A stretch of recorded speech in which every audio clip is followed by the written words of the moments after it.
खासदार ओमराजे निंबाळकरांचे मित्र आणि धाराशिवचे आमदार कैलास पाटील आपल्यासोबत आहे. खरं तर दादा, धाराशिवमध्ये ओमराजे आणि तुमची ओळख म्हणजे शिवसेनेतली असेल पक्षात ओके पॅटर्न.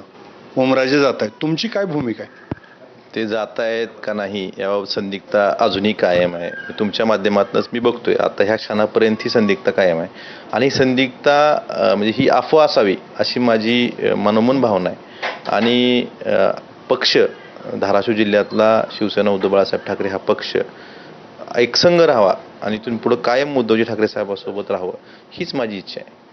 ते जाऊ नये यासाठी तुम्ही काही प्रयत्न केले का किंवा तुमचं काही बोलणं झालं काय मी संदर्भात? त्यांच्याशी संपर्क म्हणजे परवा माझी एकदा फक्त बोलणं केसच्या तारखेच्या संदर्भात झालं होतं. त्यानंतर मी संपर्क साधण्याचा प्रयत्न करतोय पण माझा संपर्क होऊ शकला नाही.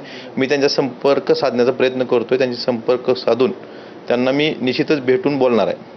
जी चर्चा आहे की ओमराजे परवा 1 वाजता दिल्लीला गेले, त्याच दिवशी तुम्ही पण पुण्यात होता, तुमची भेट झाली अशी पण चर्चा झाली. भेट का या चर्चेबद्दल काय म्हणतोय? मी त्यांना भेटण्यासाठीच पुण्यात गेलो होतो आणि हे पक्षप्रमुख उद्धवजी ठाकरे साहेबांनाच मी सांगून त्यांना त्यांच्या सूचनेनुसारच तिथे गेलो होतो.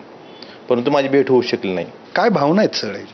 नाही, यात भावना हीच आहे की पक्षप्रमुख उद्धवजी ठाकरे साहेब यांच्याबरोबर आपण प्रामाणिकपणे राहिलं पाहिजे. अशा प्रतिकूल परिस्थितीत आपण त्यांची साथ दिली पाहिजे हीच माझी भावना आहे. ओमराजेच्या पक्षप्रवेशाची अफवाच ठरावी अशी एक भावना ते व्यक्त करतायत. अप्पासाहेब शेळके, एबीपी माझा, धाराशिव. तर देशाच्या राजकारणाचा गोल पिठा झालाय आणि त्याचं केंद्र महाराष्ट्र आहे हे मान्य करावं अशी टीका खासदार संजय राऊतांनी केली आहे. भाजपनं महाराष्ट्राच्या संस्कृतीला काळं फासलंय असा हल्लाबोल ठाकरेंच्या शिवसेनेचे खासदार संजय राऊत यांनी केलाय. सत्ता बघा, महाराष्ट्राचा गोलपिटा झाला हे तुम्ही मान्य केलं पाहिजे. देशाच्या राजकारणाचा गोलपिटा झाला आणि त्याचं केंद्र महाराष्ट्र आहे हे तुम्ही मान्य केलं पाहिजे.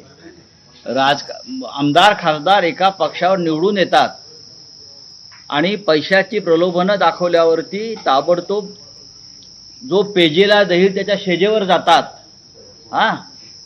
ही जर प्रवृत्ती महाराष्ट्रात वाढत राहिली